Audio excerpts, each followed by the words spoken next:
istiqomah dalam ibadah. Saya baru membahas di 2 minggu kemarin terkait fadilah-fadilah, keutamaan-keutamaan istiqomah besar sekali Bu. Hanya jadi masalah bagaimana nih kiat-kiat biar kita bisa menjadi hamba yang istiqomah. Yang pertama, ini poin penting Bu, kalau ingin istiqomah, luruskan niat. Nah Bu ya, tidak bisa dipungkiri Bu, apa yang membuat kita susah istiqomah Bu? Karena niatnya awalnya bukan karena Allah. Ya, terlebih kita sekarang baru memasuki tahun baru Hijriah, betul? Berapa? Tanggal 3 bulan Muharram. 5 Muharram ya. Tanggal 5 Muharram. Nah, tergantung Ibu. Ibu ikutin pemerintah tahu ini ya. Karena kemarin ada penetapan Bu ya. Ada yang tanggal 4, ada yang tanggal 5. Itu kembali lagi Bu. Kalau kita ikut pemerintah, berarti sekarang tanggal 4. Kalau kita ikuti yang keputusan Muhammadiyah kemarin, sekarang sudah tanggal 5 Muharram. Baik Ibu. Muharram 1444 Hijriah. Lihat Ibu, hati-hati. Nabi SAW mengambil sampel terkait niat itu tidak dalam sholat, bukan perkara zakat, bukan perkara saum. Tapi dalam hadis riwayat Muslim kata Rasulullah, innamal a'malu binniyat, sesungguhnya setiap amalan-amalan itu tergantung niat. Wa innamal likulli imri'in ma nawa, dan sesungguhnya setiap urusan seseorang kata Nabi itu akan dibalas oleh Allah tergantung atas apa yang telah dia niatkan. Niat lagi Bu, ini poin penting. Kemudian Nabi mengambil sampel bukan sholat dalam hadis ini Bu, bukan terkait haji atau umroh, tapi Nabi mengambil terkait hijrah. Faman kanat hijratuhu ilallahi wa rasulihi fa hijratuhu ilallahi wa rasulihi. Barang siapa yang hijrah karena Allah dan Rasul tujuannya, niatnya murni Bu karena Allah, niatnya murni karena Rasulullah, maka hijratuhu ilallahi wa rasulihi, kata Rasulullah, maka balasan hijrah ini akan dibalas karena Allah dan Rasul. Inilah yang Allah inginkan dari hijrah kita. Tapi sebaliknya kata Nabi, "Man kanat hijratuhu lidunya yusibuha", tapi barang siapa yang hijrah karena dunia tujuannya. Maksudnya apa Bu? Karena ingin berharap naik jabatan, berharap dipuji, berharap, tolong itu dengan sesabian enggak? Oh enggak ya. Baik Bu, karena dunia tujuannya Bu, berharap ada yang memuji biar diomongin kebaikan, au imra'atin yankihuha, atau hijrahnya dia itu dilakukan karena wanita yang dia nikahi, bukan karena Allah, bukan karena Rasul, fa hijratuhu ila ma hajara ilai, maka hijrahnya orang tersebut akan dibalas oleh Allah tergantung atas apa yang dia niat. Ini poin penting Bu. Pertama, luruskan niat. Yang Allah inginkan dari kita Ibu dalam beribadah adalah mukhlishina lahuddin. Coba kita buka Bu, surat 98 Al-Bayyinah ayat ke-5.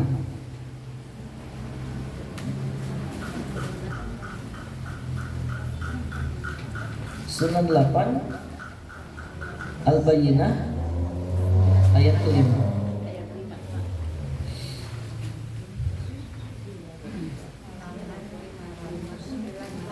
Halaman 598, surat Al-Bayyinah, surat ke-98 ayat 5.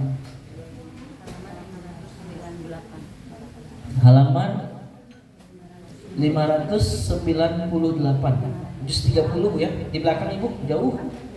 Surat 98 terus Ibu. Surat ke-98, surat Al-Bayyinah. Surat 98 Al-Bayyinah ayat 5. Halaman 598. Halaman 598. Surat 98 Al-Bayyinah ayat 5. A'udzu billahi minasy syaithanir rajim. Enggak. A'udzu billahi minasy syaithanir rajim. Wa ma umiru illa liya'budullaha lahuddin wa ma umiru illa liya'budullaha mukhlishina lahuddin hunafa salata wa yu'tuz zakah wa nafa'a wa yuqimus salata wa yu'tuz zakah wa dzalika dinul qayyimah wa dzalika dinul qayyimah. Allah Subhanahu wa taala berfirman, mereka tidak diperintah kecuali untuk menyembah Allah dengan mengikhlaskan ketaatan kepadanya, lagi hanif, istiqomah, lurus, melaksanakan sholat dan menunaikan zakat. Yang demikian itulah agama yang lurus. Ini Bu, kata Allah di sini Bu, yang Allah minta sama kita Bu adalah mukhlishina lahuddin, ya, memurnikan ketaatan. Ikhlas itu kalau secara bahasa Bu artinya murni. Apa arti murni Bu? Ya, kita bahas ini ya. Asli, ori, tidak tercampur dengan apapun. Ada susu murni tercampur dikit sama kopi, maka jadi kopi susu kopi Bu. Sambil lain ya. Intinya itu susu tidak lagi Begitu pula Bu, ketika kita ikhlas, ternyata terganggu sedikit aja, ingin ada pertanyaan dipuji Bu, subhanallah, maka kebaikan yang sudah dikerjakan itu menjadi lafur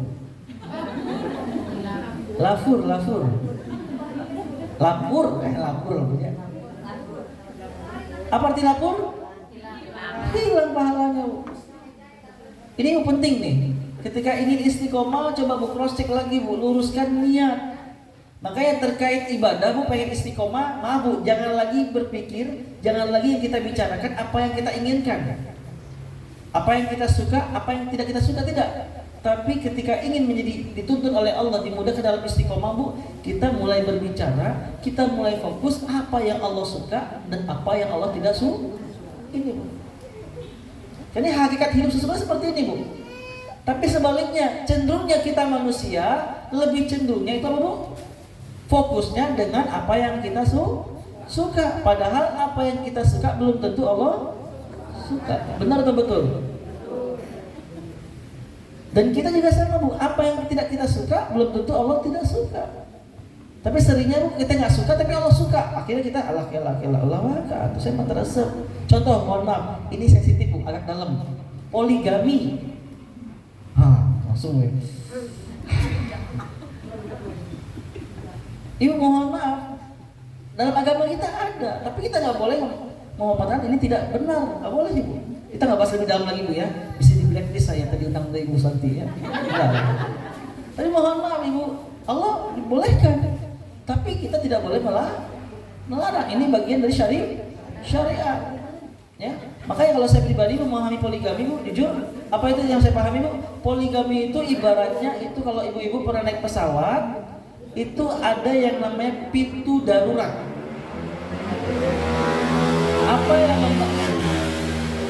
kesalahan kebanyakan orang Ibu memahami poligami Bu cuma sebatas pengen nikah lagi tambah istri. Mohon maaf, tidak seperti itu yang saya pahami Bu.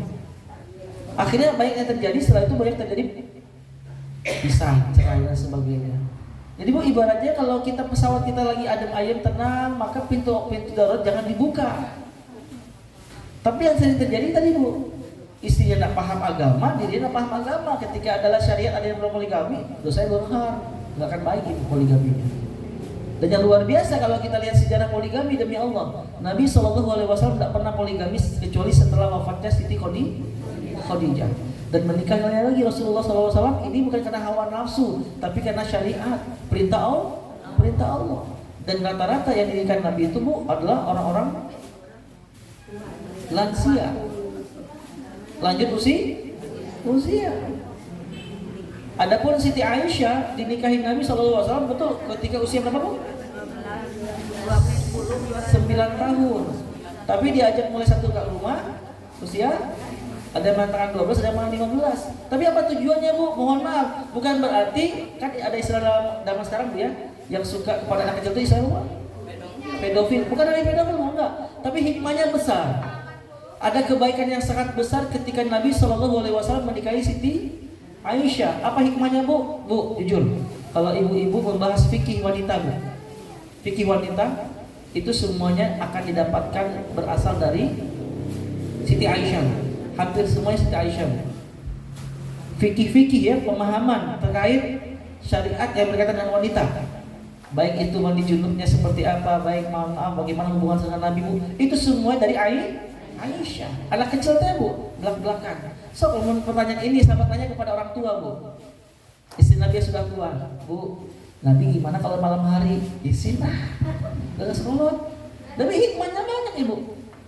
Dan luar biasanya Pak ujian buat Aisyah Bu. Masya Allah, Allah takdirkan dari Aisyah tidak ada Nabi punya anak sama sekali.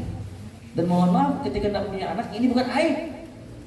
Hati-hati mereka yang beranggapan kasihan dia ya dalam menikah tidak punya anak, apakah itu azab? Hati-hati Bu. Siti Aisyah juga menikah dengan Nabi tidak pernah punya. Enggak, bukan satu aib, tapi suatu ujian. Mungkin inilah maksud tujuan Allah mengapa Allah tidak memberikan keturunan dari Aisyah sebagai penguat buat kita para wanita di zaman sekarang ketika sudah lama menikah belum punya anak, tenang. Ada kok, ini kekasih Nabi loh. Istri kesayangan Nabi aja tidak dikasih anak. Bukan berarti ini suatu Allah menghina mereka. Bukan berarti suatu aib, tapi bisa jadi ini bentuk ujian. Benar atau betul? Baik Bu, kita nggak bahas lebih jauh lagi Bu ya. Intinya Ibu itu. Nah, poligami ada dalam syariat. Kalau kita menolak syariat poligami Bu, berarti kita menolak syariat agama Allah. Nggak bisa Ibu. Tapi tetap rule-nya harus benar. Perlu ilmu, Ibu ya. Nah, jadi Bu, kita mulai saja fokus terhadap apa yang Allah inginkan dan mulai fokus juga terhadap apa yang tidak Allah inginkan. Kita jangan terlalu fokus dengan apa yang kita mau Bu. Karena apa yang kita mau belum tentu Allah mau. Ketika ada dua pilihan ini, cenderungnya milih mana Bu? Apa yang kita mau atau apa yang Allah tidak mau? Harusnya apa yang Allah tidak. Tapi faktanya dalam lapangan. Contoh Bu, ngomongin batu, resep tuh Bu. Si Ibu langsung. Ibu ngomongin orang, ini dosa besar atau dosa agung? Ustaz, kenapa nggak ada pilihan dosa kecil? Ibu mohon maaf, karena pilihannya cuma satu. Ya, membicarakan orang lain, aib Ibu ya, keburukan yang pasti benar dia lakukan itu disebut ghibah dan termasuk dosa besar. Dulu lama sepakat Bu, setiap ada larangan-larangan yang ada dalam Al-Quran dan juga hadis dan diiringi dengan ancaman, maka ini termasuk dosa besar. Coba Bu, ayat tentang ghibah. Bu Santi masih apa? Quran surat lupa. Hafal mas surat lupa Bu ya. Surat 49 ayat 12.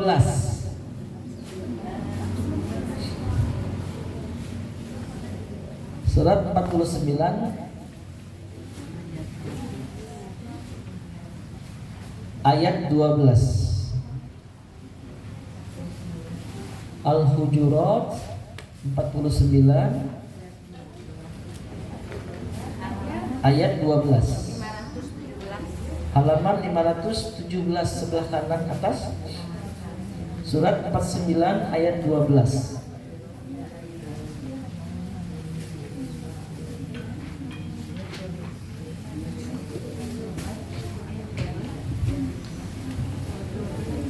A'udzu billahi minasy syaithanir rajim. A'udzu billahi minasy syaithanir rajim. Baik, surat 49 ayat 12. Ya ayyuhalladzina amanu ijtanibu katsiran minaz-zann. Ya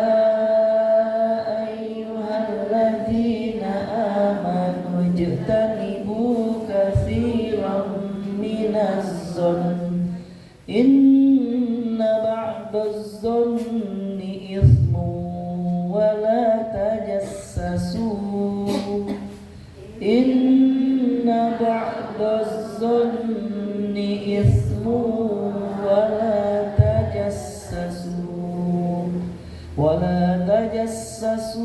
la yaghtab ba'dukum ba'da wa la tajassasu wa la yaghtab ba'dukum ba'da ayuhibbu ahadukum an ya'kula lahma akhihi maitan fakarihtumuh ayuhibbu ahadukum an ya'kula lahma akhihi maitan fakarihtumuh wattaqullah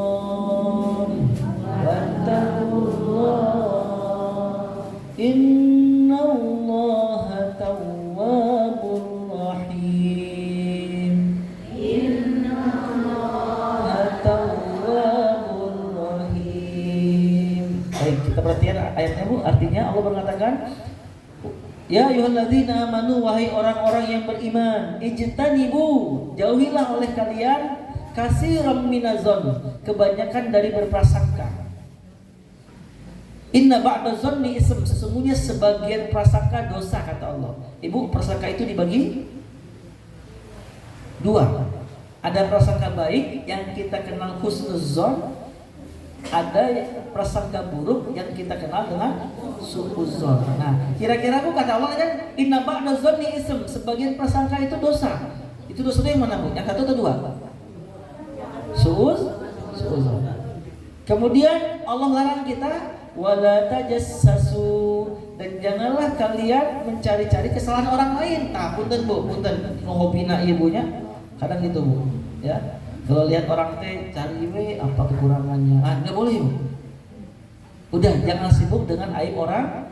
Udah Bu, fokus dengan aib diri sendiri. Wala yagtab ba'dukum ba'do. Kemudian Allah melarang kita, dan janganlah kalian ghibah atau membicarakan keburukan atau kesalahan orang. Kemudian Allah menggambarkan ancamannya Bu.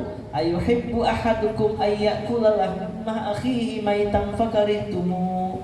Apakah ada di antara kalian yang suka, yang mau memakan daging bangkai saudaranya sendiri? Pasti kalian tidak mau, pasti jijik, betul nggak Bu? Jangankan bangkai, daging manusia yang masih seger aja kita tidak mau.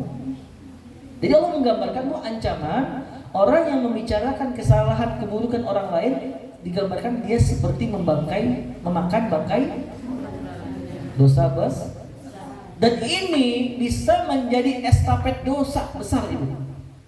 Contoh, Ibu cerita sama Ibu A tahu nggak? Ibu B dia itu bla bla bla bla bla. Ibu B ketemu lagi ngariung Bu, kumpul sama 10 orang teman-temannya, cerita tanpa menyebut nama kita, tanpa berkata cek ibu itu, enggak, tapi dalam kata bu apa? Ternyata ibu bete kill, masya Allah. Ternyata ada 10 orang pulang ke rumah masing-masing cerita, subhanallah. Selama ini mengalir, maka estafet dosa mengalir kepada kita. Seram atau mengerikan Bu? Dan ingat Bu, jumhur ulama sepakat kalau dosa terhadap Allah itu cukup beristighfar. Tapi dosa terhadap sesama Bu, Allah memberikan hak prerogatif kepada orang yang dizolimi. Kita harus minta maaf kepada yang bersangkut. Waduh, ya Bu ya, ghibah itu dosa besar. Makanya mau fokus dengan apa yang Allah inginkan sekarang. Jangan fokus dengan apa yang kita suka, apa yang kita mau, apakah harus kurang. Mulai saat ini Bu, apa yang tidak Allah suka jauhi, apa yang Allah suka lakukan. Ini Bu akan membawa kita terhadap kemurnian dalam ketaatan. Niat kita akan jadi benar. Ya Bu ya, baik. Ini yang pertama Bu. Ingin istiqomah dalam beribadah Bu, luruskan niat. Pengen mulai tahajud untuk siapa nih? Pengen mulai tilawah untuk siapa nih? Mulai taklim untuk siapa ini? Walaupun berawal dengan paksaan Ibu, tapi paksaan-paksaan yang biasa kita kerjakan ini Bu, ini mulai kita luruskan semuanya karena ibadah itu perlu dipaksa Ibu. Ya Allah pengen tahajud tapi dari paksa, malu. Nah, makanya tidak cukup dengan niat saja Bu ya, tapi niat paling penting yang pertama. Biar apa? Biar ibadah yang kita kerjakan itu diridhoi oleh Allah Subhanahu wa taala. Tapi juga penting yang namanya paksaan ini. Ya. Ingin menjadi hamba yang istiqomah, yang kedua adalah paksakan. Pertama lurus niat, yang kedua harus dipaksakan. Ibu, dengan paksaan ini akan berujung dengan cinta Ibu. Dengan berujung dengan yang namanya kenikmatan. Contoh, Ibu saya pengen nanya, mohon maaf Bu, ada suami yang merokok di sini Bu? Ada Bu ya? Atau punya teman yang merokok, ada mungkin Bu ya? Teman laki-laki atau tetangga. Ibu saya pengen nanya, pertama kali merokok gak enak atau tidak teresep Bu? Apa? Gak nyaman. Gak enak Bu? Enak gak kira-kira Bu? Awal mula ngerokok, Ustaz, saya mau ngerokok jadi nggak tahu. Betul. Tapi kira-kira Bu, menurut Ibu, awal mula ngerokok enak nggak Bu? Ternyata Bu, pertama kali para perokok itu Bu, ketika memulai ngerokok itu sama sekali tidak merasakan kenikmatan dah. Tidak merasa nikmat enggak Ibu? Semuanya ada yang batu, ada yang pahit. Tapi pertanyaannya kok bisa berujung dengan kecanduan? Tanda kutip Bu ya. Maksudnya apa Bu? Bahkan dia merasa tidak enak kalau tidak ada rokok. Ada proses yang dia lalui Bu, ketika merasa nggak enak terus dipaksakan. Paksa akan naik ke tahap selanjutnya yaitu terbiasa. Ketika terbiasa akan menemukan rasa nikmat. Nikmatnya bertambah dalam, bertambah besar, inilah Bu akan bermuara terhadap yang namanya candu. Kalau tidak ada tidak nikmat. Contoh Ibu, mohon maaf, ada keluarga saya Bu ya, dia ngerokok. Suatu saat istrinya buatin makanan tanpa rokok, ada rokok. Nanya, "Mah, mana rokok?" "Oh, enggak ada lah, siang ini enggak ada rokok lagi." Padahal ayam Bu, ada ayam. Apa kata laki-lakinya Bu? "Mah, tah, piring nak, kasih piring Bu. Tolong nih ayamnya tukerin sama rokok aja. Mending makan sama nasi sama kuah doang, yang penting harus ada rokok." Begitu pula Bu, seandainya kita mulai merasakan manisnya iman dalam diri kita Bu, Allahu Akbar, kita tidak akan nomor duakan lagi yang namanya peluang-peluang kebaikan Bu. Kalau sudah merasakan, tapi niatnya sudah lurus, tapi nggak mulai dengan kesungguhan dalam memaksakan Bu, maka akan sulit kita menjadi hamba yang istiqomah. Ya Bu ya. Bagaimana cara-caranya Bu? Ya, paksakan. Contoh pengen tahajud, Bismillah ya Allah. Berarti harus cepat tidur nih. Cepat tidur, bangun jam 5. Gagal. Bikin perencanaan Bu, biar bangunnya terpaksa lebih awal, pakai alarm. Jam berapa? Jam 3. Bangun, tapi marahin handphone, sare deui. Perencanaan lagi besoknya Bu. Kesungguhan aja Bu. Jam 3 alarm, 3.15 alarm, 3.30 alarm. Bangun nggak Bu? Bangun, tapi tidur? Ya, terus Bu, terus. Sehingga apa nanti Bu? Usahakan. Mulai kita paksakan ketika bangun langsung ambil air Bu. Kalau bisa alarmnya Bu deketin kamar mandi. Itu strategi Bu. Ya. Kalau alarmnya di samping telinga atau dekat meja kamar Ibu, dekat kepala kita, bunyi nih. Marah-marah. Itu deh. Tapi cara Bu, cari pemaksaan yang membuat kita akhirnya bisa memulai tahajud. Makanya saya selalu mengatakan kepada para jamaah Bu, kalau ingin memulai ini, mohon maaf ya, di antara kita mungkin bagi pemula yang ingin memulai tahajud Bu, jangan langsung ambil 11 rakaat. Tapi Bu, yang kita mulai adalah Bu, mulai yang namanya mengejar kenikmatan dalam sholat. Ibu, kalau kita ngejar target 11 rakaat itu baik, sunnah Nabi seperti itu. Tapi takutnya hilang kehusyuan. Assalamualaikum warahmatullahi wabarakatuh. 11 rakaatnya. Nggak pernah ngalamin Bu ya. Bagusnya Bu, kejar kenikmatan. 2 rakaat dulu aja Bu, tapi Ibu raih kenikmatan. Nanti kita bahas Bu bagaimana meraih kenikmatan dalam ibadah. Ibu ketika sholat nikmat, ketika Assalamualaikum warahmatullahi wabarakatuh, nggak lagi nanya, nggak seberapa, tapi ya Allah, barusan nikmat misalnya Allah, lagi. Akhirnya ketagihan. Tapi kalau kita kejar, yang kita kejar adalah jumlah bilangan Ibu, berarti fokusnya sama O2 geus 4 geus 6 geus 8. Kita lupa untuk mencari kenikmatan dalam ibadah. Tapi kalau kita kejar ibu, mohon maaf, yang kita kejar kenikmatan dalam ibadah, apa yang kita rasakan tuh beres salat ya Allah, nembe teh, aduh naos pisan, enak sekali ya Allah. Sehingga mungkin beres salat nangis kita bu, nangis. Kenapa nangis ya Allah? Barusan rakaat pertama kulhu, rakaat kedua kulhu. Akhirnya termotivasi untuk mencari atau menambahkan apa? Hafalan. Terlebih bu, bisa nggak ibu punya program khusus tahajud khotam Quran? Kumaha caranya Ustaz? Bisa ibu. Oke, 1 juz berapa halaman? Berapa lembar bu? 10 lembar, berarti 20 halaman. Ibu baca 1 halaman itu berapa lama bu? 1 halaman? 10 menit. 1 halaman 10 menit atau 1 lembar itu bu? Oke, 1 lembar mungkin 10 menit. Berarti 2 halaman. Berarti bu 1 halaman ibu bisa baca selama 5. Ibu khusus untuk sholat sunnah, sholat nafilah, ibu itu dibolehkan sambil baca Quran. Boleh bu? Ya, ada Quran. Saya tuh di Bandung ada jual Quran apa namanya? Quran yang besar ibu 2 kali lipat daripada itu bu. Ada mejanya juga. Di Bandung itu 300 berapa gitu ya. Saya pun pernah dikasih jamaah, Ustaz, mangga hadiah buat Ustaz. Mudah-mudahan bisa tawarin ke jamaah. Oh ternyata promosi. Tapi enak bu, besar 2 kali lipat daripada orang itu bu. Jadi panjang juga. Kita letakkan di depan atau sebelah kanan. Jadi 1 halaman 1 rakaat. Jadi kan 1 halaman ada 2 bu ya. Jadi kita bisa melihat langsung ini rakaat pertama, rakaat kedua. Salam. Ibu, assalamualaikum, sudah 1 lembar kita baca bu. Berarti 10 menit. Jangan langsung sholat. Zikir dulu boleh ya? Boleh kan bu? Ya, istirahat dulu sebentar karena kaki lumayan kan bu, 10 menit sudah berdiri. Tapi nikmat ibu, bayangkan. 1, kemudian ibu berdiri lagi untuk mengerjakan rakaat ke-3 dan ke-4. Berarti lembaran selanjutnya ibu dapat lagi. Berarti 3, 4 sudah dapat 2 lembar. Rakaat 5, 6 berarti sudah 3, 4, berarti 1 malam bisa 1 juz. Ustaz, tapi aktivitas ibu kan banyak banget. Mangga ibu bikin perencanaan aja. Tapi kalau ibu lagi santai, misalnya bikin program ibu, azan kan sekarang jam 5 kurang 10 kurang 15 bu ya.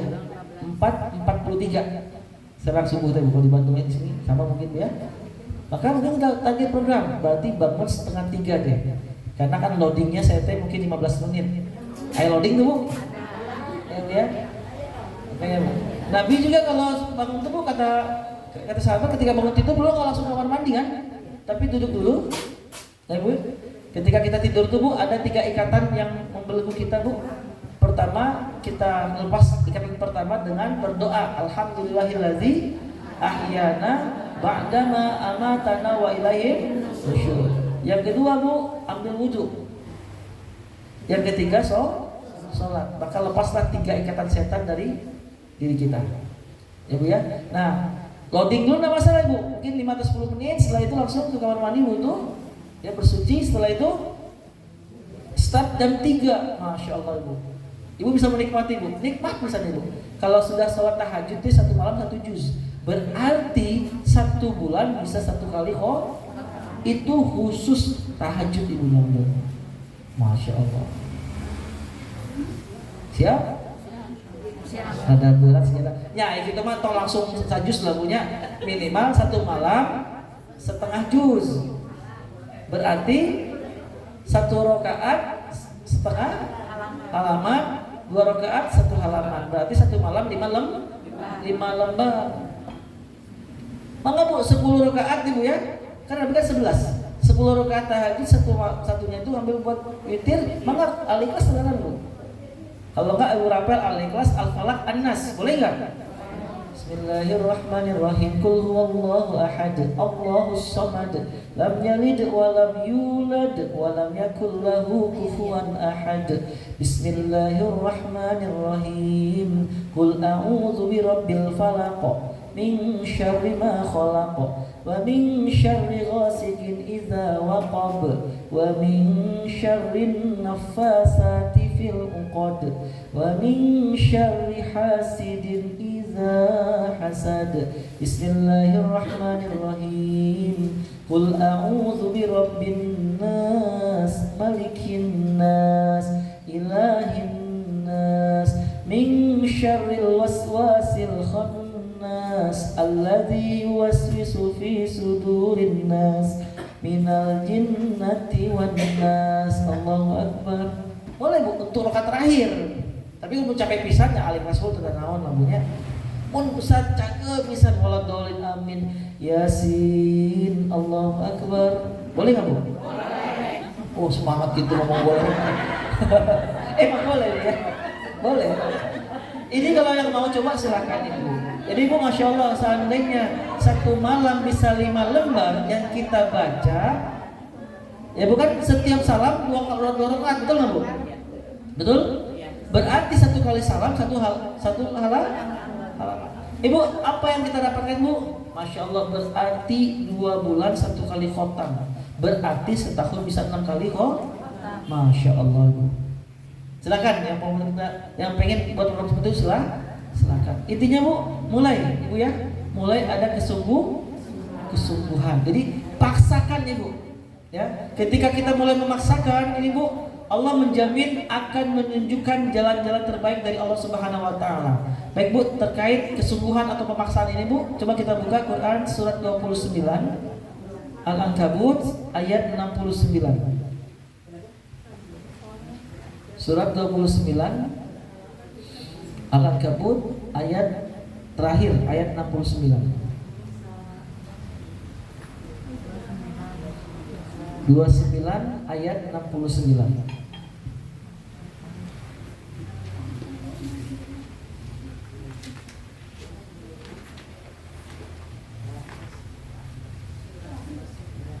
Surat 29 ayat 69 ayat terakhir di ujung itu halaman berapa Bu? 404 sebelah kiri posisinya. Halaman 404 surat 29 ayat 69.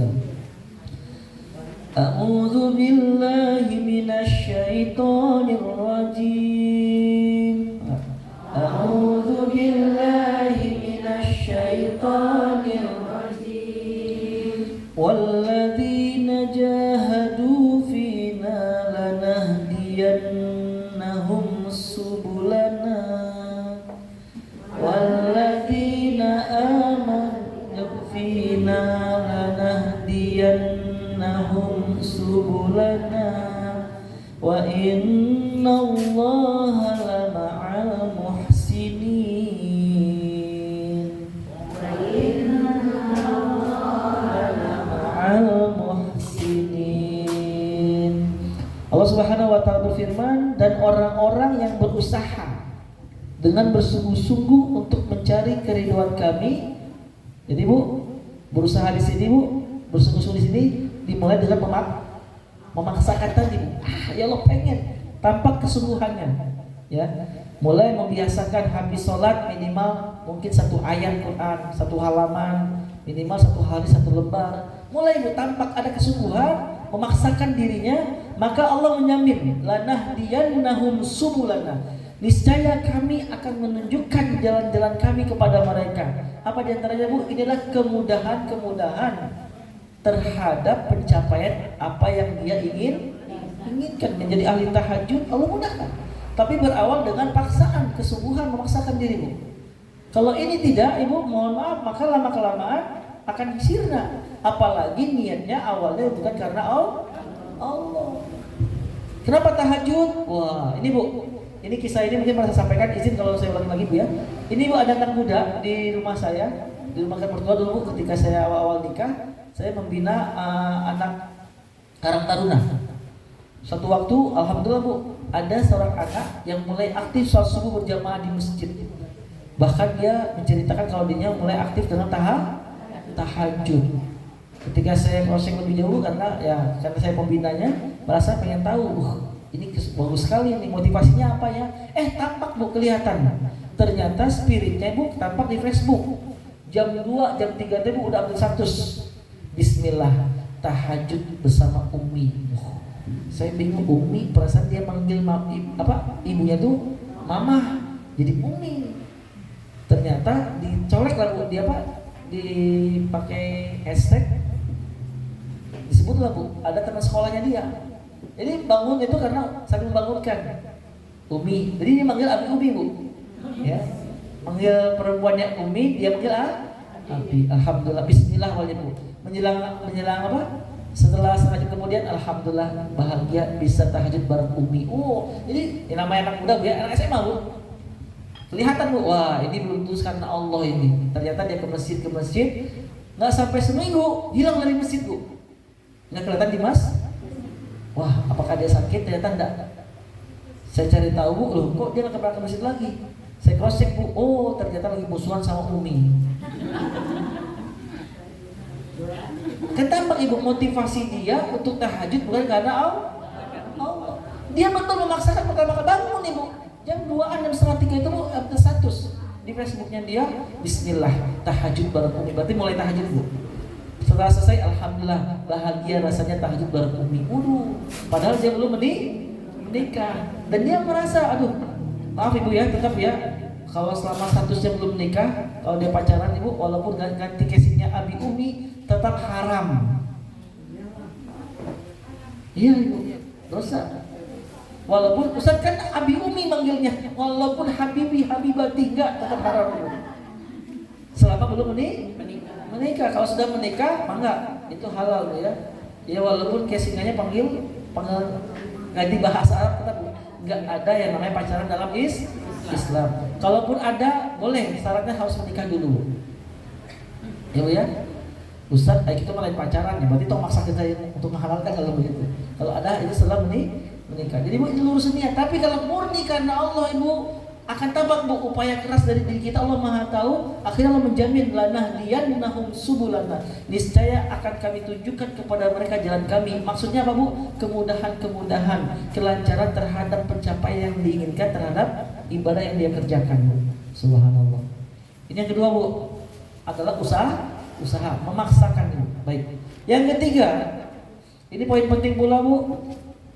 Ibu, kira-kira kalau kita bersahabat, Ibu ya, kalau kira-kira Bu, kalau teman karib kita setan, teman karib, kalau kita bertemanan sama setan Bu, kira-kira bakal jadi hamba istiqomah nggak Bu? Boro-boro istiqomah Ustaz untuk memulai aja, setan akan, betul nggak Bu ya? Lagi asik nonton Bu, ada setan kerama dulu. Ikatan Cinta masih Bu? Terus episode atau 400, Ibu hafal 800. Ibu tinggi nonton aja. Masya Allah. Ibu lagi nonton Ikatan Cinta. Misalnya Bu ya, seandainya waktunya mepet ke maghrib misalnya Bu. Misalnya, tapi apa Bu ya?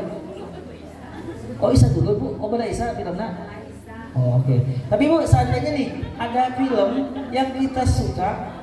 Oke deh, Ba'da Isya atau enggak Bu sebelum Isya Bu ya, misalnya Bu. Lagi asik nonton. Allahu Akbar, Allahu Akbar. Lagi asik nonton, belum iklan, dengar azan. Kira-kira Bu langsung sholat atau wudu nggak Bu? Nunggu iklan. Pas iklan kita wudu. Beres wudu, punten. Apakah langsung sholat atau nonton lagi? Nonton lagi. Sholat dan nunggu iklan kedua. Tadi mau terbatal. Ya Bu ya, habis wudu mulai lagi filmnya Bu. Wah mulai deh ya, nonton nggak sedap. Tiba-tiba punten, bawa angin Bu. Batal. Harus wudu lagi. Habis wudu kedua kan, wudu pun nunggu iklan kedua. Iklan kedua Bu, beres wudu kedua langsung sholat deh. Nunggu iklan seperti Bu, kira-kira itu bisa seperti itu godaan siapa Ibu?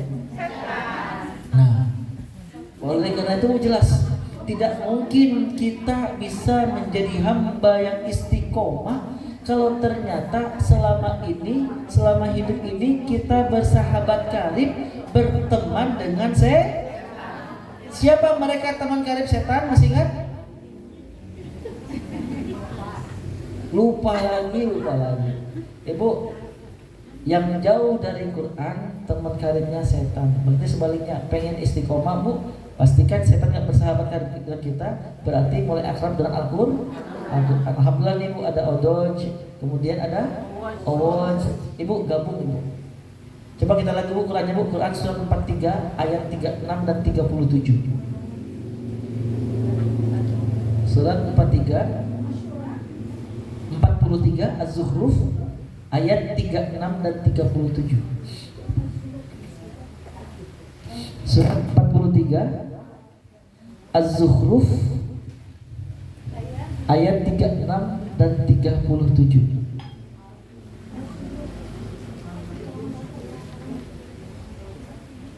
Surat 43. Oke, halaman 492. Surat 43 ayat 36 dan 37. A'udzu billahi minasy syaithanir rajim. A'udzu billahi minasy syaithanir rajim. Wa man ya'shu an dzikrir rahmani nuqayyid lahu syaitana. An dzikrir rahmani nuqayyid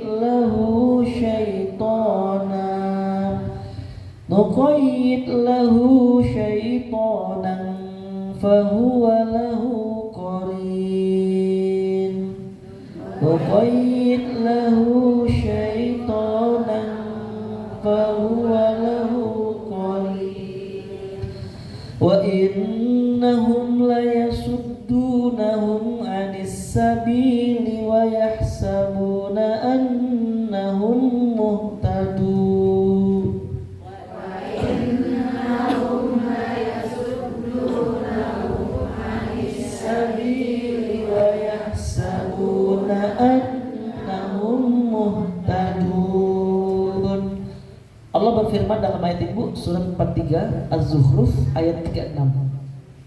Dan siapa yang berpaling dari pengajaran Allah yang Maha Pengasih, maksudnya Al-Quran, kami biarkan setan menyesatkannya, maka ia setan selalu menemaninya atau menjadi sahabat teman karibnya.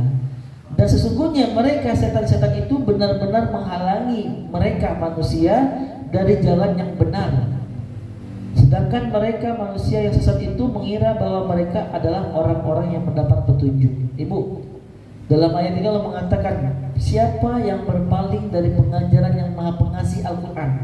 Maksudnya Bu, siapa yang tidak mau baca Quran, tidak mau mentadaburi atau memahami Quran, apalagi mengamalkan Al-Quran dalam hidup mereka, maka Allah menegaskan kami biarkan setan menyesatkannya. Subhanallah.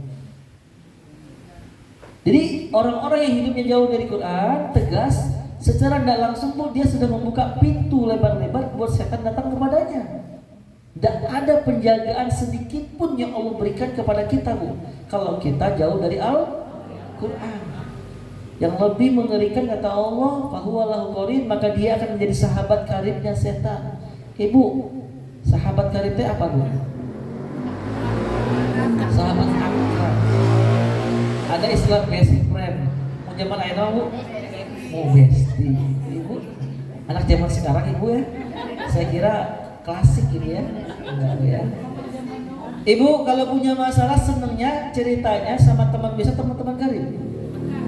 Teman karib. Punya masalah pengen curhatnya sama teman.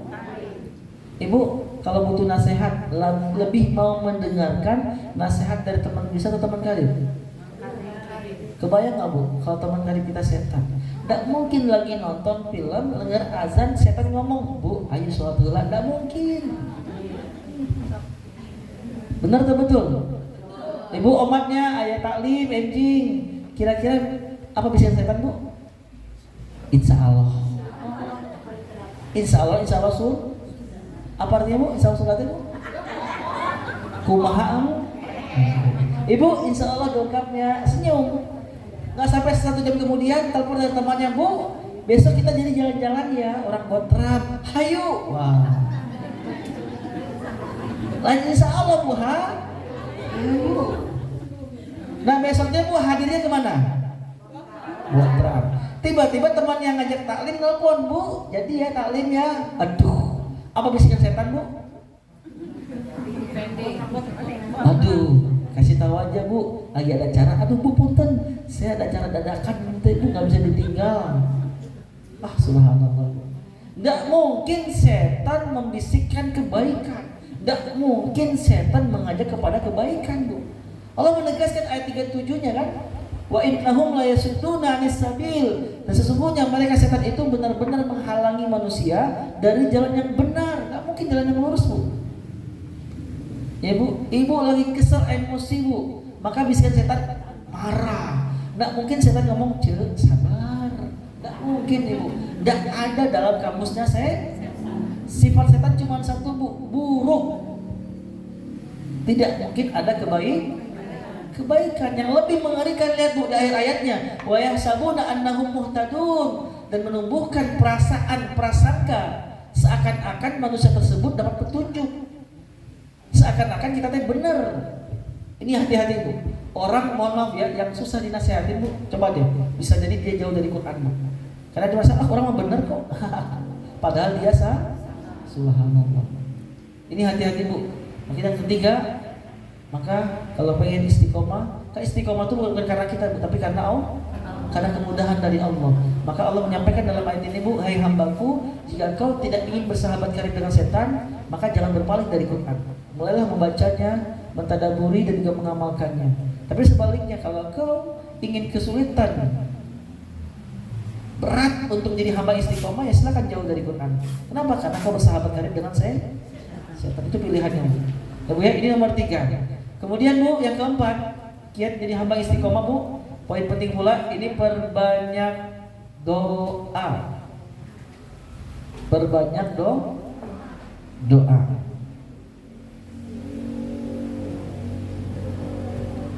Ya Bu, karena kita bukan siapa-siapa. Bahkan Ibu, bisanya kita hadir ke majelis ini, ke kediaman pusat ini, bukan karena hebatnya kita, benar atau betul? Tapi hebatnya Allah. Berarti kita butuh Allah. Apa nasihat Nabi kepada Ibnu Abbas? Ya gulam, inni uhibbuka, aku sangat mencintaimu. Wa'allimuka kalimat, aku akan mengajarkan kepadamu beberapa kalimat. Iza sa'alta fas'alillah, kalau kau meminta, mintalah hanya kepada Allah. Wa iza sta'anta fasta'in billah, dan jika kau meminta pertolongan, minta tolong itu hanya kepada Ibu. Untuk memulai kebaikan aja kita nggak bisa kalau tanpa Allah, apalagi istiqomah dalam kebaikan. Berarti Bu, tetaplah diri kita senantiasa meminta kepada Allah biar dijadikan hamba yang istiqomah. Apa di antara doanya Bu? Ya muqallibal qulub, sabbit qalbi ala dinika. Apa Bu? Insya Allah. Apa? Tulisin nggak? Tulis aja Bu ya.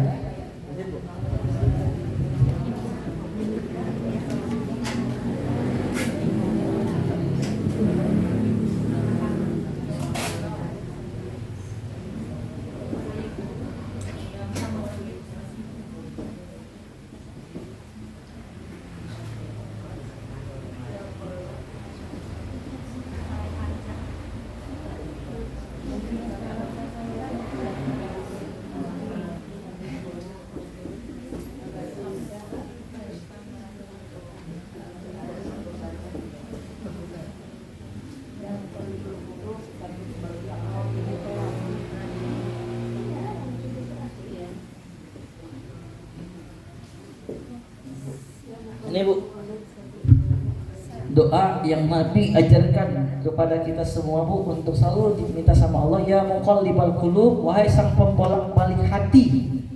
Karena hati kita Bu, jiwa kita ada pada genggaman Allah semuanya Bu.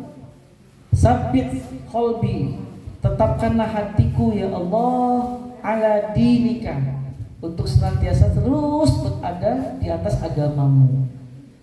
Minta istiqomah dalam ketaatan menjalankan perintah Allah, minta istiqomah agar tetap terus dijauhkan dari larangan-larangan Allah.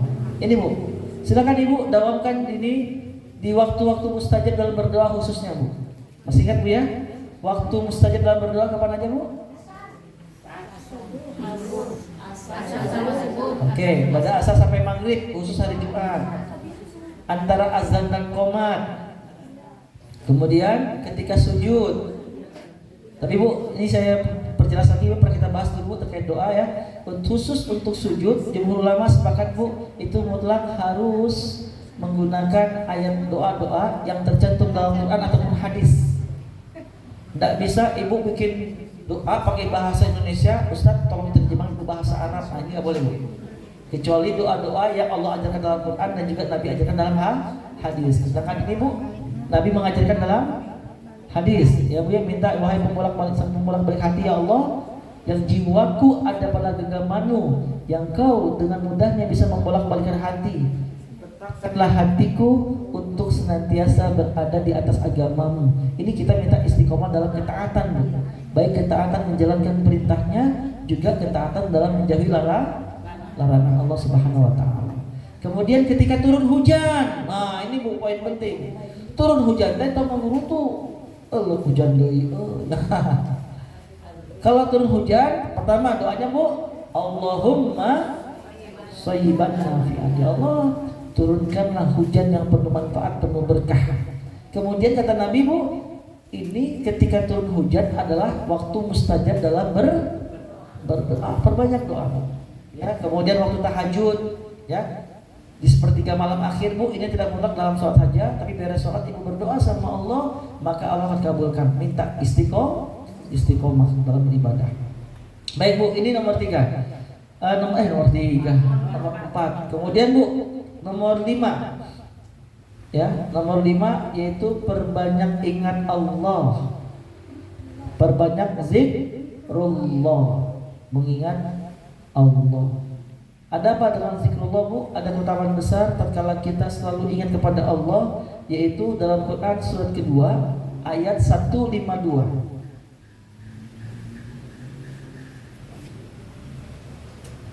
Quran surat kedua ayat 152.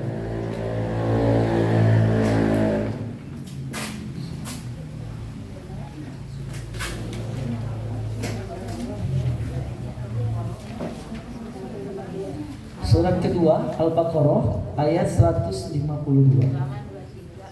Halaman 23.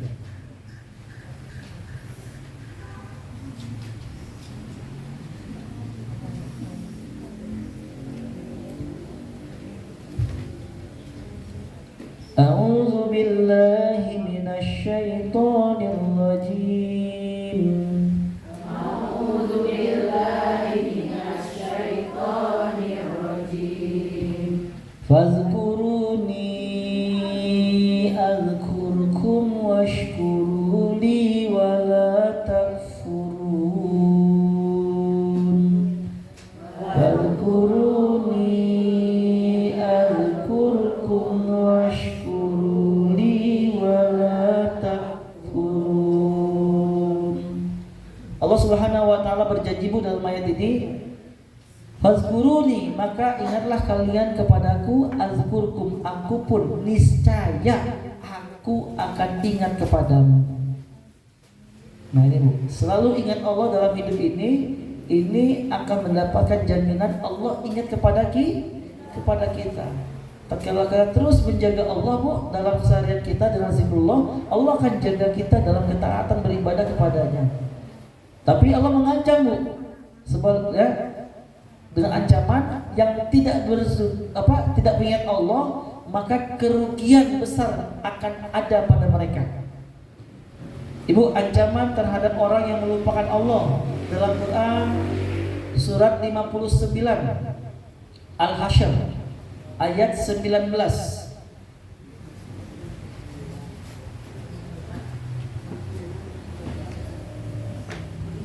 Surat 59 ayat 19.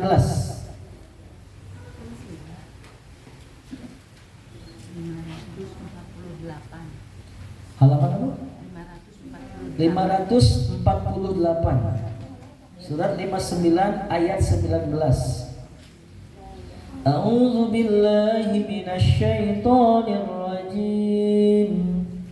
A'udzu billahi minasy syaithanir rajim. Wa la takunu kalladzina nasullaha fa ansahum anfusahum wa la takunu kalladzina nasullaha fa ansahum anfusahum ulaika humul fasiqun.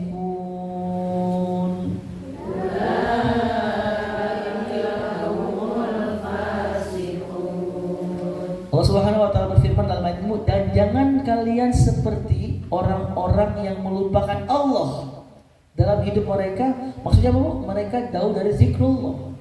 Bangun tidur yang diingat dunia, pengen tidur dunia, lupa zikirnya bu. Tidak ada zikir kepada Allah. Pun seandainya berzikir cuma di lisan saja, itu zikirnya orang munafik. Ya bu ya, zikir di lisan tapi tidak sampai ke dalam kalbu mereka. Sehingga ketika mereka sholat, mereka menyebut asma Allah, Allahu Akbar, tapi dalam sholatnya masih mikirin dunia. Subhanallah. Karena Allah mengatakan dalam surat 4142 orang munafik wala yazkurunallaha illa qalila. Orang munafik itu tidaklah mereka berzikir kepada Allah kecuali sedikit. Maksudnya apa bu? Zikirnya cuma di lisan saja, tapi hatinya nggak ingat Allah. Ya, subhanallah bu. Allah mengancam kepada kita kalau kita melupakan Allah dalam hidup ini, fa'ansahum anfusahum, maka Allah akan membuat mereka lupa terhadap diri mereka sendiri. Jadi bu, mohon maaf, bagaimana kita mau istiqomah kalau Allah membuat kita lupa? Apa maksud kalimat Allah membuat kita lupa terhadap diri sendiri? Bukan berarti Allah bikin dia lupa ingatan, bu, enggak. Tapi Allah akan membuat dia lupa terhadap fokus tujuan hidupnya apa sebenarnya, yaitu untuk ibadah. Allah akan buat dia lupa mikirin akhirat bu. Akhirnya orang-orang yang tak pernah zikir kepada Allah, yang jauh dari zikrullah, Allah akan sibukkan dirinya dengan perkara-perkara dunia yang ada di sekitarnya bu. Bisnisnya, anaknya, keluarganya, wah semuanya bu. Allah bikin dia lupa mikirin akhirat. Kenapa? Karena dari awal dia gak pernah zikrullah. Tapi sebaliknya tadi Allah menjamin, semakin sering kita ingat Allah, maka jaminannya Allah akan ingat kita. Allah jaga kita. Apalagi tadi kalau kita pengen istiqomah, Allah jaga itu. Subhanallah. Sekarang ibu dirahmati Allah Subhanahu wa taala, terkait zikir ibu, kalau berzikir kepada Allah, apakah berzikir dengan suara yang lantang atau suara seperti apa bu? Harus keras-keras bu? Enggak. Ya, dalam Quran surat 7 Al-A'raf ayat 205. Di sini bu, Allah mengajarkan kita bagaimana berzikir kepadanya. Surat 7 Al-A'raf ayat 205.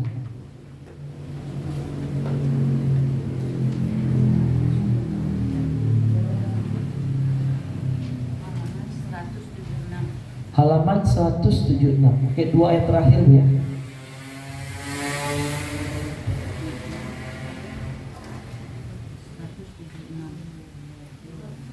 Surat 7 ayat 205. A'udzu billahi minasy syaithanir rajim. A'udzu billahi minasy syaithanir rajim. Wadhkur rabbaka fi nafsika tadarruan wa khifah. Rabbaka fi nafsika tadarruan wa khifatan wa dunal jahri minal qawli bil ghudu wa khifatan wa dunal jahri minal qawli bil ghudu minal qawli bil ghudu wal asali wa la takun minal ghafilin minal qawli wal bil ghudwi wal asali wala takum minal ghafilin. Allah Subhanahu wa taala berfirman dalam ayat ini, Bu, dan sebutlah nama Tuhanmu dalam hatimu dengan merendahkan diri dan rasa takut dan dengan tidak mengeraskan suara. Ibu, Allah tidak tuli. Allah As-Sami, Maha mendengar. Jangankan kita ucapkan dengan lirih, Bu, dalam hati pun Allah dengar. Allah tahu. Jadi mohon maaf sebelumnya, Bu, berzikir dengan suara yang keras-keras, Bu, punten ya. La ilaha illallah ataupun seperti apa, mohon maaf, itu tidak disyariatkan. Perintah Allah dengan suara yang lirih, ya, dengan tidak mengeraskan suara di pagi dan waktu petang, dan janganlah kamu termasuk orang yang lalai. Allah mengategori orang-orang yang berzikir dengan suara yang lantang, orang yang lalai, saudara. Dia enggak nge, Allah itu Maha mendengar, ya, Bu, ya. Kecuali perkara-perkara zikir-zikir yang disyariatkan. Contoh takbiratul ihram, ingat, Bu, rukun sholat itu, Bu, takbiratul ihram yang pertama khususnya, Bu, baik imam atau makmum harus jahar suaranya, Allahu Akbar, minimal terdengar oleh telinga sendiri. Imam Allahu Akbar, Ibu, nggak sah sholatnya, Bu. Allahu Akbar untuk pertama aja, Bu, ya, takbiratul ihram. Atau ketika ihram ngambil niat labbaik Allahumma umratan harus jaharkan, tapi mensyariatkan soalnya, Bu. Tapi terkait zikir-zikir keseharian kita, subhanallah walhamdulillah, enggak perlu subhanallah. Ibu, sana mana suaranya? Mohon maaf, Allah enggak tuli, Ibu, mohon maaf. Kalau suasana mungkin kita dapat, tapi hati dapat enggak, Bu? Enggak. Ini mohon maaf, Bu, tadarruan dengan perasaan betul-betul merendahkan diri di hadapan Allah Subhanahu wa taala. Pertanyaannya, Bu, apa alasan, Bu, Allah minta kita dengan zikir dengan diri, Bu? Di antaranya, Bu, ini menunjukkan keimanan yang benar karena memanjatkan zikir tersebut mengimani kalau Allah itu mendengar zikir yang lirih. Ibu, saya pengen nanya, surat 7:205 ini yang memerintahkan siapa, Bu? Allah. Ketika Allah katakan dengan suara yang lirih, ketemu di majelis yang lain, ustaz ulama ngomong, Bu, keraskan suaranya. Ibu lebih mau dengar siapa, Bu? Allah. Ya, ikutin Allah. Berarti iman nih, Bu. Kita meyakini Allah itu Maha mendengar. Ini perintah Allah. Yang kedua, ini lebih menunjukkan adab dan pengagungan. Hal ini dimisalkan seperti seorang rakyat, Bu, ketika ia berada di hadapan rajanya, Bu. Nah, mungkin kita teriakan, Bu, ya. Betul nggak, Bu? Di hadapan pemimpinnya kita menjaga, betul nggak, Bu? Benar atau betul? Ketika kita meminta, Pak, tolong kasih saya ini, sebel bapak anak, pecah dia. Ya, seperti itu. Apalagi Allah, tempat kita meminta segala sesuatu, minta itu dengan suara yang lirih, hinakan, rendahkan diri kita, terus agungkan Allah Subhanahu wa taala. Allah Maha mendengar, ya. Kemudian ketiga, Ibu lebih khusyuk mana kira-kira, Bu? Zikirnya, Bu, dengan suara yang keras atau suara yang lirih, Bu? Subhanallah walhamdulillah wala ilaha illallah. Daripada subhanallah walhamdulillah wala. Ya, mohon maaf, ya, di beberapa tempat itu mungkin, Bu, ada yang mereka yang bertahlil dengan suara yang lantang, ya. La ilaha illallah. Bahkan yang mengerikan, mereka ada yang memahami berganti jadi hu. Ada zikir seperti itu, Bu. Ya, pertanyaannya, dia sama Nabi siapa yang lebih paham cara berzikir kepada Allah? Kok seakan-akan ada yang kurang dari Nabi cara ngajar kita berzikir kepada Allah, Bu? Ketika saya pernah ngobrol ketemu sama Nabi, Bu, hu itu sudah saking Allah itu sudah dalam benak kita, katanya, dalam jiwa kita. Awalnya Allah, huwa, hu. Sekarang ada lagi, Bu, metode zikir dengan pakai gerakan, Ibu. Punten, Bu, ya. Ini viral kemarin, Bu. Pakai gerakan seperti ini, Bu, di musik. Subhanallah, walhamdulillah, Jadi ini apa ini? Punten, Bu, ya, mohon maaf. Ini, Bu, karya-karya Islam Nusantara. Padahal Islam itu Allah sudah sempurna mengajarkan kepada Rasulullah SAW, dan Nabi pun sudah sempurna menyampaikan kepada kita, Bu. Ya, kemudian ada yang zikir dengan jingkrak-jingkrak, Ibu, kepala yang, wah, subhanallah, mohon maaf, Ibu, punten bisa. Ya bukannya apa, Ustadz kan kita sudah saking meresapinya. Hati-hati Bu, hati-hati. Ya, pernah ini di kajian salah satu Ustadz Bu, dia menceritakan kisahnya Bu. Ini Ustadz Khalid Basalamah menyampaikan, dia punya kenal Ustadz menyampaikan ketika dia ahli ruqyah, ketika di ruqyah bertanya kepada jin yang dalam tubuh manusia tersebut, apa yang membuat kamu bisa masuk ke dalam jin hamba Allah ini? Apa katanya Bu? Dia selalu memanggil aku. Wah, memanggil aku? Ya, kenapa? Ya, dia sehari itu ratusan sampai ribuan kali memanggil aku. Nama jinnya Jabbar Ibu.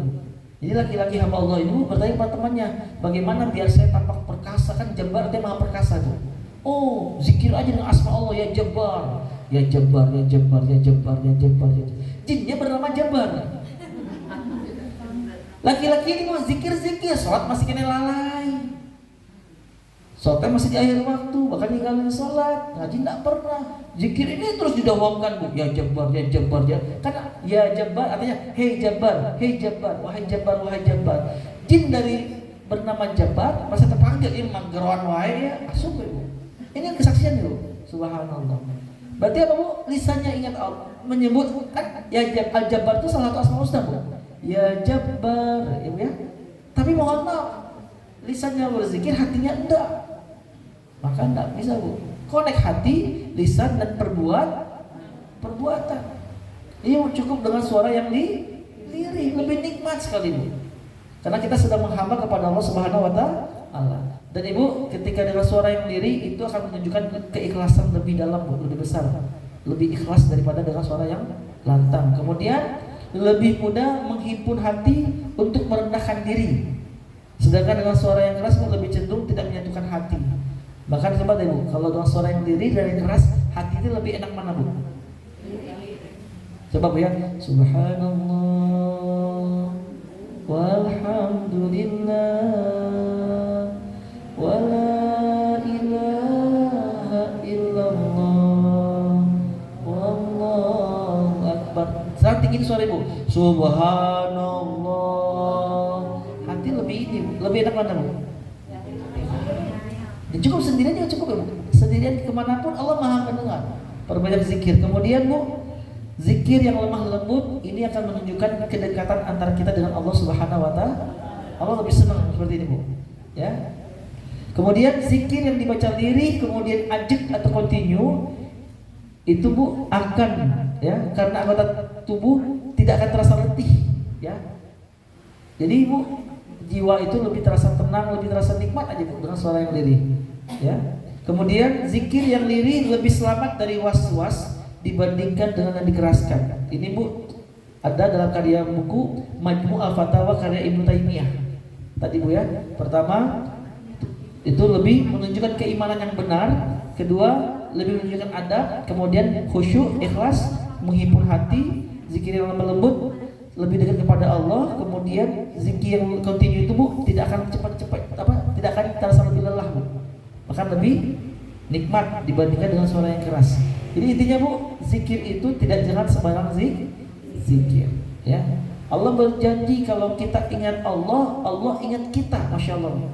Terlebih kalau kita ingin terjauhkan dari was-was.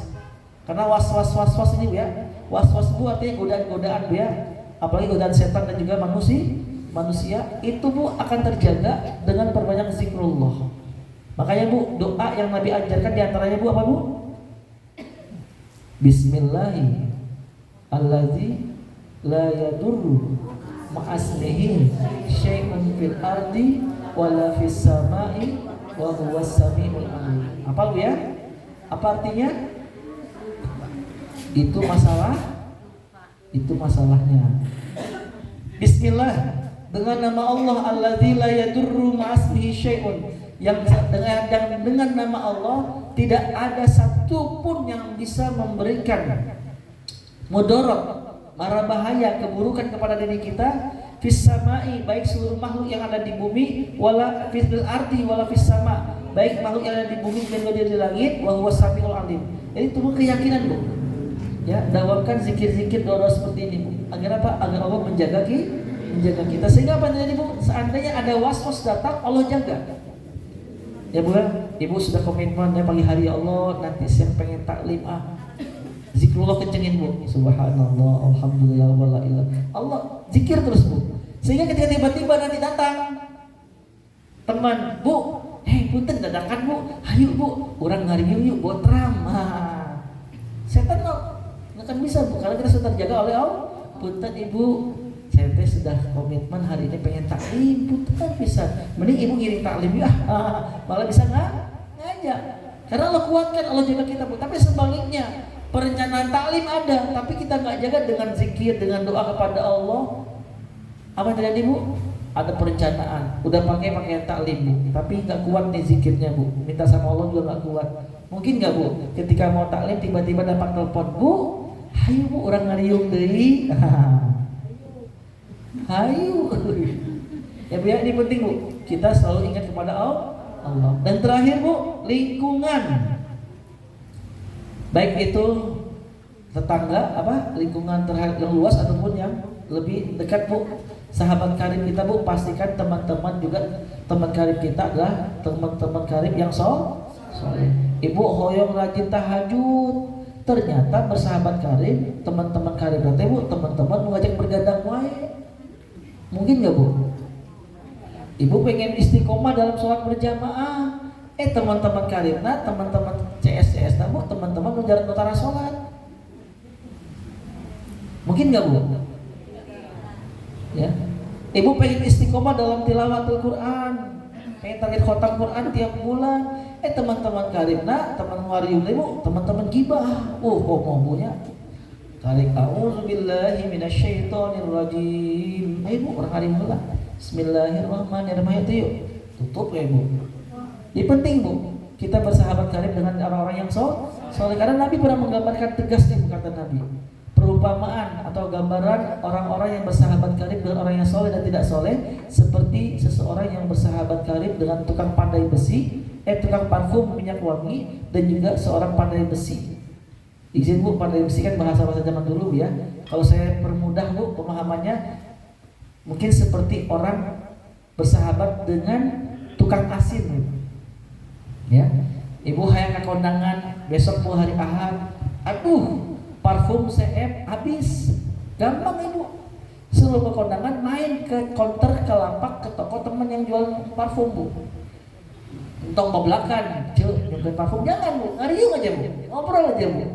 10,5 jam, Ibu dari rumah tak pakai minyak wangi, tapi gara-gara mampir sebentar Bu, ngobrol setengah jam, 1 jam, keluar dari toko teman kita Bu, pergi ke kondangan, aroma apa yang dicium dari tubuh kita? Walaupun aroma wanginya mungkin Bu ya. Tapi sebaliknya, Ibu pakai parfum wangi, aromanya wangi banget Bu. Pengen kondangan mampir heula kalapak Ceeis misalnya. Punten ada nama Eis ini? Ada. Punten Bu Eis. Saya ganti deh. Ibu Rina lah, Bu Rina ada? Bu Rina, punten Bu Rina. Yang nggak ada Ibu siapa? Ini pasti nggak ada Bu nih. Ya, Ibu Kokom. Ayah? Oh nggak ada Bu ya? Mampirlah ke lapaknya Bu Kokom. Bu Kokom teh penjaga penjual ikan Mampir ya Bu, bentar Bu. Kira-kira Bu keluar dari lapak asinnya Bu Kokom, aroma apa yang dicium Bu? Asin.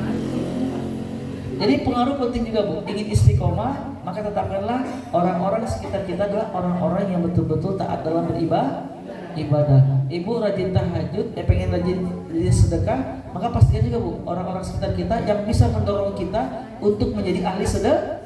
Ibu pengen rajin tilawah, pengen khatam Quran, pengen mentadabbur Quran, alhamdulillah Bu, ada nih Ibu wadahnya pada Allah ya. Kenapa nggak ngeriung Bu? Ya sok Bu.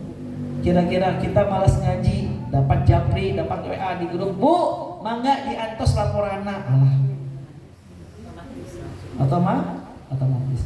Baik Bu, ini Bu terakhir saya tutup dengan ucapan sahabat Bu. Pertanyaan sahabat Nabi SAW kepada Rasulullah, ya Rasulullah, tolong katakanlah kepadaku satu kalimat tentang Islam yang mana tidak perlu aku tanyakan lagi kepada orang lain, hanya kepadamu aja. Apa kata Rasulullah? Kul, katakanlah amantu billah, aku beriman kepada Allah, fastaqim, kemudian istiqomahlah. Ibu istiqomah, mohon maaf ya kita nggak bahas keutamaan. Karena keutamaan sudah kita bahas dalam minggu yang lalu. Intinya Bu, buah dari keistiqomahan adalah manis atau kenikmatan yang luar biasa. Jadi jangan pernah berhenti menjadi hamba yang istiqomah. Allah suka amalan kecil tapi rutin dikerjakan dibandingkan amalan besar tapi dikerjakan setahun sekali. Allah suka yang rutin, walaupun kecil. Walaupun hitungan logika manusia, ibu contoh si A setiap tahun satu kali dia bersedekah 1 juta. 1 juta Bu. Setahun sekali. Si B dia rutin bersedekah setiap hari 1.000. Nah 1.000. Kalau kita kalkulasikan ini setahun 1 juta, kalau ini 1.000 kali 365 berapa? 365.000 selama 1 tahun. Ibu, kalau logika hitungan manusia, mana yang lebih kita suka? Si A atau si B? Jujur. Logika manusia Bu, faktanya kita lebih suka sama si A. Si A. Hitungan manusia, betul nggak Bu? Resep setahun masa juta, betul? Si B, 1.000, rutin kan 1.000 Ustaz. Kalkulasikan 365.000 setahunnya. Ibu, tapi di hadapan Allah, Allah lebih suka sama si B. Ibu punya masalah. Qiyamul Lail, tahajud Bu. Full 11 rakaat selama 1 minggu, masalah selesai, eureun tahajudna. Si B punya masalah, tapi dia continue. Tahajud sehari cuma 2 rakaat per 1 witir, tapi continue. Mana yang Allah suka? Ya Bu ya, jadi nggak harus besar Bu, tapi istiqomah aja Bu. Dan ulama sepakat Bu, kebaikan yang istiqomah akan membuahkan ibadah-ibadah yang lainnya. Itu pasti Bu. Ya. Tapi sebaliknya Bu, satu keburukan sekecil apapun itu akan melahirkan keburukan yang lainnya. Jadi Bu, maka alhamdulillah kita berada di majlis yang baik, orang-orang yang baik, maka mintalah kebaikan terus kepada Allah Subhanahu wa taala dengan harapan besar kita mudah-mudahan Allah wafatkan kita dalam keadaan baik atau husnul khotimah. Amin ya rabbal. Itu saja mungkin Bu, karena mengingat sebentar lagi masuk adzan zuhur. Kita tutup dengan berdoa bersama-sama terlebih dahulu buat saudara kita, sahabat kita, keluarga kita yang sedang sakit. Mudah-mudahan rasa sakit yang dirasa bisa menjadi penggugur dosa. Mudah-mudahan segera Allah angkat sakitnya, penyakitnya sehingga bisa beraktivitas sebagaimana biasa. Dan mudah-mudahan kesembuhan orang yang sedang sakit ini adalah membuahkan aktivitas yang bernilai ibadah di hadapan Allah Subhanahu wa taala. Allahumma rabbanas azibil ba'sa ishfi anta syafi la shifaan illa shifauka shifaan la yughadiru saqaman wala alaman. Kemudian Bu, dan juga kita doakan sahabat kita, saudara kita Bu yang sudah meninggal dunia, mungkin tetangga kita, teman karib kita, keluarga kita. Mudah-mudahan di alam barzahnya mereka semua dijauhkan dari siksa kubur, dijadikan alam barzahnya sebagai taman-taman surga, dan mudah-mudahan anak cucunya, keluarganya menjadi keluarga yang soleh-soleha yang bisa membuat mereka terjauhkan dari siksa kubur di alam barzahnya. Allahumma ighfir lahum warhamhum wa'afihim wa'fu anhum. Itu saja mungkin, terima kasih. Alhamdulillahirabbil alamin. Subhanakallahumma wa bihamdika asyhadu an la ilaha illa anta astaghfiruka wa atubu ilaik. Assalamualaikum warahmatullahi wabarakatuh. Izin Bu, saya salah ini penulisan harokah, bukannya muqallibal qulubah tapi qulubi Bu ya. Ya muqallibal qulubi. Itu mungkin, terima kasih Bu.